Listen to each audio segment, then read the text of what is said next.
શું તમે પણ લગ્ન માટે છોકરી શોધી રહ્યા છો? તો આ ખબર ખાસ તમારા માટે છે અને ચેતવણી સમાન ખબર છે.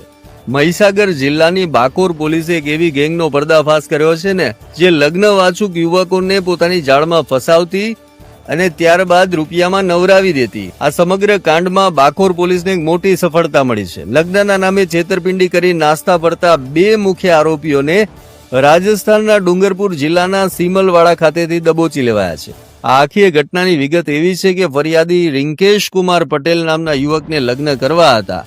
આરોપીઓ એકબીજાના મેળા પીપળામાં રહીને રિંકેશ કુમારને એક છોકરી બતાવી. આ છોકરી એટલે કે આરોપી રેખા ડામોર પોતાનું નકલી નામ જ્યોતિ રાખ્યું અને ખોટી લગ્ન વિધિ પણ કરી. એટલું જ નહીં, રતનલાલ નામના આરોપીએ દુલ્હનનો નકલી ભાઈ બની ખોટી ઓળખ આપી. લગ્ન થતા જ આ લૂંટેરી દુલ્હન અને તેનો નકલી ભાઈ ફરિયાદી પાસેથી મોટી રોકડ રકમ અને સોના ચાંદીના ઘરેણા લઈ રફુ ચક્કર થઈ ગયા. જે બાદ પોલીસે હ્યુમન સોર્સ અને ટેકનિકલ એનાલિસિસના આધારે રાજસ્થાનમાંથી રેડ પાડી આ બંનેને.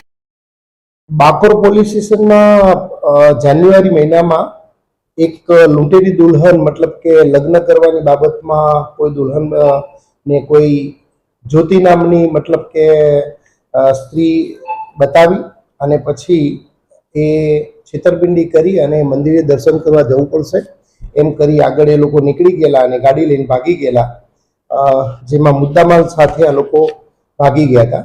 એની તપાસ ચાલુ હતી. આરોપી 5 કુલ 7 હતા. 2 સાયન્ટિફિક રીતે પકડવાના બાકી હતા અને 5 આરોપીઓ અગાઉ પકડાઈ ગયા હતા.